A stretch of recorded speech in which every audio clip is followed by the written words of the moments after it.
Manifestation আসলে কি? Manifestation কি আদৌ পার্মানেন্ট হয়? ম্যানিফেস্টেশন মানেই কি ল অফ অ্যাট্রাকশন অথবা ল অফ অ্যাজাম্পশনের কোনো টেকনিক? ম্যানিফেস্টেশনের ফলে সাধিত হওয়া উদ্দেশ্য জীবনে লং লাস্টিং হয়, নাকি কিছু সময়ের পর সেটা চলে যেতে পারে? ম্যানিফেস্টেশন সংক্রান্ত একগুচ্ছ প্রশ্নের উত্তর আজকে আপনাদেরকে দেব, যে ধরনের প্রশ্নগুলো আপনারা আমায় প্রায়ই করে থাকেন। ম্যানিফেস্টেশনের পর লেটগো কী করে করবেন, কি করে ম্যানিফেস্টেশনের মধ্যে প্রপার ডিট্যাচমেন্টে পৌঁছবেন, এই সমস্ত কিছুই আজকে আলোচনার বিষয়বস্তু হবে। তাই যারা যে কোনো রকম ইচ্ছা পূরণের যে কোনো টেকনিকের সাথে যুক্ত আছেন, অথবা আপনারা জেনে বা না জেনে যে কোনো রকম ইচ্ছাকে নিজের জীবনে আকর্ষণ করছেন, তারা এই ভিডিওটা স্কিপ না করে প্রথম থেকে শেষ পর্যন্ত অবশ্যই দেখুন এবং সঙ্গে থাকুন। প্রথমেই বলে রাখি, ম্যানিফেস্টেশন মানে শুধুমাত্র ল অফ অ্যাজাম্পশন বা ল অফ অ্যাট্রাকশনের কোনো টেকনিক নয়। যখনই আপনি যে কোনো ইচ্ছাকে পূরণ করতে চাইছেন, একদম অন্তর থেকে, একদম মন থেকে আপনারা চাইছেন কোনো একটা কিছু আপনাদের জন্য হোক, আপনাদের জীবনে আসুক, আপনি ম্যানিফেস্টেশন টেকনিকের মধ্যেই রয়েছেন। যখন আপনি শুধুমাত্র ঈশ্বরের কাছে প্রার্থনা করেন যে কোনো একটা বিষয় সেটা আপনাদের জীবনে হোক, অথবা যে কোনো সিচুয়েশন, যে কোনো মানুষ, যার জন্যই বলুন না কেন, যখন আপনারা ঈশ্বরের কাছে প্রার্থনা করেন, সেটাও এক ধরনের ম্যানিফেস্টেশন টেকনিকের মধ্যেই পড়ে। যখন আপনি প্রত্যেক দিন পজিটিভ থাকতে শুরু করেন, যখন আপনি নিজের মধ্যে নিজেকে ভ্যালু করতে শুরু করেন, সেটাও এক ধরনের ম্যানিফেস্টেশন। অর্থাৎ আমরা খাতায় কলমে কোনো রকম টেকনিক করি কি না করি, ম্যানিফেস্টেশন সর্বদাই আমাদের জীবনে চলতে থাকে। এবং আজকে আমরা যে যা পরিস্থিতির মধ্যে আছি, সেটা ভালো হোক বা মন্দ, সেটাকে আমরা নিজেরাই নিজেদের ভাইবস দিয়ে ম্যানিফেস্ট করেছি নিজেদের জীবনে। এই কথাটা আমি বারবারই বলে থাকি। এবার অনেকেই বলবেন, যারা কোনো রকম কোনো রোগ অসুখের মধ্যে রয়েছেন বা কোনো অসুখী সম্পর্কের মধ্যে রয়েছেন, তারা বলবেন যে আমি কি তাহলে এটা চেয়েছি তবে আমার সাথে হচ্ছে? না, আপনাকে এক্ষেত্রে যে সবসময় সেটা ডিরেক্টলি মুখে বলে চাইতে হয় তা নয়। আপনি যে ধরনের চিন্তাভাবনা নিজের মনের মধ্যে পোষণ করেন, যে ধরনের কথাবার্তা আপনি এমনকি শোনেন অন্যের মুখ থেকে, বা যে ধরনের পরিমণ্ডলের মধ্যে থেকে আপনি বিলং করেন, সেই সমস্ত কিছুই আপনার মধ্যে আপনার পরবর্তী দিনে আপনার জীবন ঠিক কিভাবে চলবে, সেই সমস্ত কিছু ম্যানিফেস্টেশনের বীজ আপনার মনের মধ্যেই বপন করে দেয়। নেক্সট, শুধুমাত্র কোনো ল অফ অ্যাজাম্পশনের টেকনিক করছি বা ল অফ অ্যাট্রাকশনের টেকনিক করছি 369 বা ইজ নট ইট ওয়ান্ডারফুল স্যাটস টেকনিক করছি মানেই যে শুধু ম্যানিফেস্ট করছি, তা নয়। ম্যানিফেস্টেশন, ওই যে বললাম, আমাদের জীবনের প্রত্যেকটা পর্যায়ে প্রত্যেকটা মুহূর্তে কিছু না কিছুর ম্যানিফেস্টেশন চলতে থাকে। এবার সেটা আমাদের জন্য ভালো না খারাপ, এটা বোঝার ক্ষমতা আমাদের মধ্যে যত বেশি তৈরি হবে, ততই ভালো করে আমরা এই আমাদের জীবনে সঠিক ঘটনাগুলোকে ঘটাতে পারবো বা নিজেরা সঠিক অবস্থার মধ্যে থাকতে শিখব। এর পরবর্তীতে চলে আসি, যখন আপনারা কোনো কিছু ম্যানিফেস্ট করেন, তখন অনেকের মনেই প্রশ্ন থাকে, ম্যানিফেস্টেশন কি আদৌ পার্মানেন্ট হয়? এর উত্তরটা হলো হ্যাঁ, হয়। ম্যানিফেস্টেশন পার্মানেন্ট অবশ্যই হয়। ম্যানিফেস্টেশনের ফলে যে ইচ্ছাকে আপনি আপনার জীবনে আকর্ষণ করছেন, ম্যানিফেস্টেশনের সিম্পল অর্থ হলো ইচ্ছা পূরণের উপায়। যে ইচ্ছাকে আপনি ম্যানিফেস্ট করছেন, সেটার প্রতি আপনি যত কম নেগেটিভ এনার্জি দেবেন, সেটার প্রতি আপনি যত কম ইনসিকিউরিটিসের এনার্জি থেকে বিলং করবেন, ততই সেই জিনিসটা আপনার জীবনে স্থায়ী হবে। পার্মানেন্ট ম্যানিফেস্টেশন অবশ্যই হয়, আর এর জন্য আপনাকে নিজের মেন্টাল ডায়েট থিওরিকে আগে ভালো করে জানতে হবে। অর্থাৎ আপনি যা কিছু শুনছেন, যা কিছু বলছেন, নিজেকে আপনি জেনে বুঝে যে অবস্থার মধ্যে রাখতে চাইছেন, এই সমস্ত কিছুই আপনার জীবনে ম্যানিফেস্টেশনকে টিকিয়ে রাখবে কি রাখবে না সেটা ডিসাইড করে।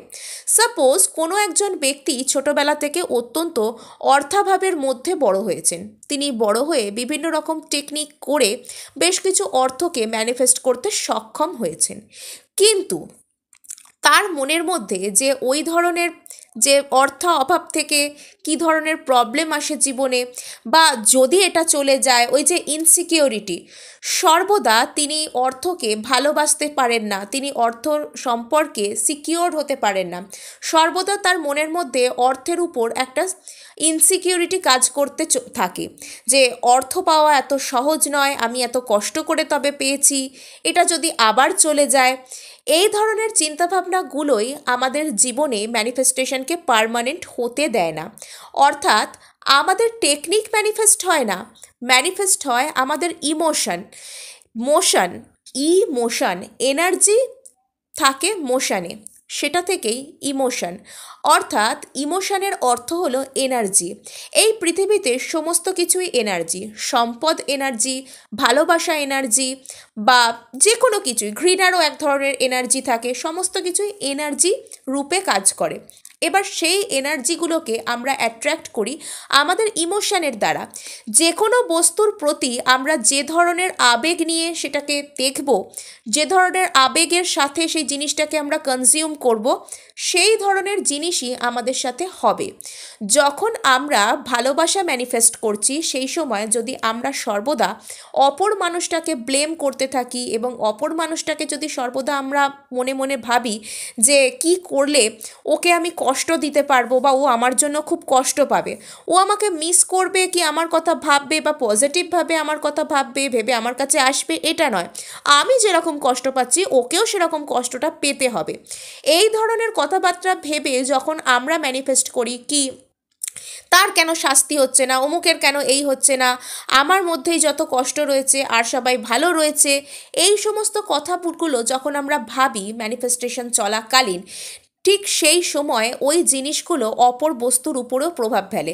অপর বস্তুর উপর প্রভাব শুধু ফেলে না, ফেলে আমাদের নিজেদের ওপরেও। কেননা যে কোনো জিনিসকে আমরা যখন কোনো এনার্জি পাঠাচ্ছি, সেটা কোনো বস্তু হতে পারে, কোনো মানুষ হতে পারে, যা কিছু হতে পারে, যখন সেটাকে আমরা নিজেদের যে পজিটিভ এনার্জি যখন পাঠাচ্ছি, তখন সেই জিনিসটাই ইউনিভার্সে রিফ্লেক্ট হয়ে আমাদের মধ্যে ফিরে আসে এবং সেই অপর ব্যক্তিটার মধ্যেও যায়। তাই যদি আপনি কোনো রকম কোনো নেগেটিভ থট, নেগেটিভ ইমোশনের বশবর্তী হয়ে ম্যানিফেস্টেশন টেকনিক করেন, তবে আপনার নিজেরও সেটার দ্বারা অ্যাফেক্টেড হওয়ার সম্ভাবনা থাকে। জরুরি নয় আপনি সবসময় কারোর ক্ষতি চিন্তা করছেন, অথবা কোনো রকম কোনো ডার্ক ম্যানিফেস্টেশন আপনি করছেন সবসময় যে সেজন্যই আপনার ক্ষতি হবে তা নয়। যখন আপনি কোনো রকম কোনো ভালো ম্যানিফেস্টেশন টেকনিক করছেন আর তখনও আপনার ইন্টেনশন ঠিকঠাক নেই, সেক্ষেত্রেও ম্যানিফেস্টেশন কিন্তু অধরা বা অপূর্ণ হয়, যেটা আপনার জীবনে কোনোভাবে চলে এলেও পার্মানেন্ট নাও হতে পারে।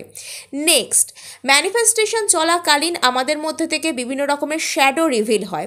এই শ্যাডোগুলোকে আমাদের সামনাসামনি করা উচিত এবং এগুলোকে হিল করা উচিত। ছোটোবেলা থেকে চাইল্ডহুড উন্ডস থেকে তৈরি হওয়া বিভিন্ন রকমের লিমিটিং বিলিফ সিস্টেম, যে আমি বারবার ঠকবো, আমার কাছে অর্থ থাকবে না, আমাকে আবার যদি কষ্টের মধ্যে ফিরে যেতে হয়, এই যে ভয়, এই যে নেগেটিভ শ্যাডোজ, এগুলোকে আমরা হিল না করেই ম্যানিফেস্টেশন চালিয়ে যেতে থাকি। এর ফল হিসেবে যা হবার সেটাই হয়। অর্থাৎ যখনই আপনি ইনসিকিউরিটির এনার্জি থেকে বেরিয়ে আসতে পারবেন, নিজেকে হিল করতে পারবেন যত বেশি, ম্যানিফেস্টেশন আপনার জীবনে পুরোপুরি পার্মানেন্টই হবে, এটা কোথাও চলে যাবে না। নেক্সট, অনেকেই বুঝতে পারেন না লেট গো এবং ডিট্যাচমেন্টের প্রপার অর্থটা কী। কোনো রকম কোনো ব্যক্তিকে বা কোনো বস্তুকে আপনি যখন ম্যানিফেস্ট করছেন, তখন সেটাকে কি পুরোপুরিভাবে একেবারে ভুলে যাওয়া, মেমরি থেকে ডিলিট করে দেওয়া সম্ভব? না, সম্ভব নয়। কিন্তু সেটাকে কেন্দ্র করে আপনার মনের মধ্যে যা কিছু দুশ্চিন্তা আছে, ভয় আছে, ওভার থিঙ্কিং আছে, সেটাকে ডিলিট করাটা সম্ভব। সাপোজ আপনি কোনো স্পেসিফিক পার্সনকে ম্যানিফেস্ট করছেন, আপনি যখন টেকনিক করছেন, অ্যাফার্মেশন বলছেন, বলে তো যাচ্ছেন, কিন্তু ওই সময়টুকু বাদ দিয়ে বাকি সময়টুকু আপনি ইনসিকিউরিটি, ডেসপারেশন, এই সমস্ত কিছুতে ভুগছেন।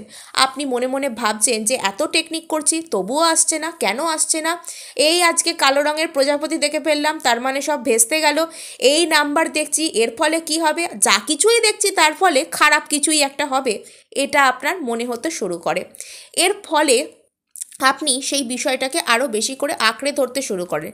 আপনার সর্বদাই এটা মনে হতে থাকে যে কী টেকনিক এরপর করব যাতে এই বিষয়গুলো আর না হয়। অ্যাকচুয়ালি ব্রহ্মাণ্ড আপনাকে যে কোনো রকমের সংকেত, যে কোনো অ্যাঞ্জেল নাম্বার বলুন, প্রজাপতি, ফেদার্স, যাই আপনি বলুন না কেন, তখনই আপনাকে দেখায় যখন আপনি কোনো একটা বিষয় নিয়ে নিজের মনের মধ্যে অতিরিক্ত বেশি ডেসপারেট অবস্থায় থাকেন। বারবার বলার দরকার নেই যে নাম দেখতে পাচ্ছি, ডেট অফ বার্থ দেখতে পাচ্ছি, তবু কেন আসছে না, বা সে কি চলে যাবে, এই হবে সেই হবে, এসব কিচ্ছু ভাববার দরকার নেই।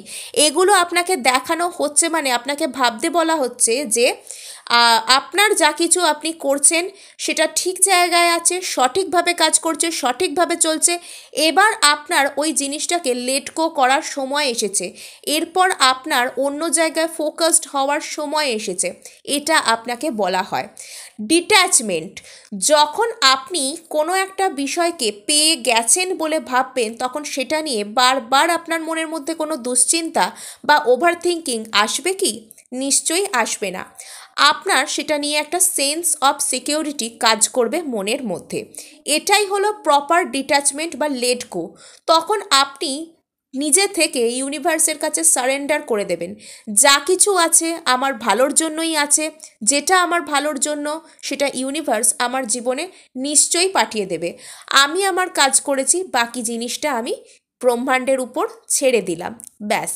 এটুকুই এটুকুই ম্যানিফেস্টেশনের আসল গোড়ার কথা।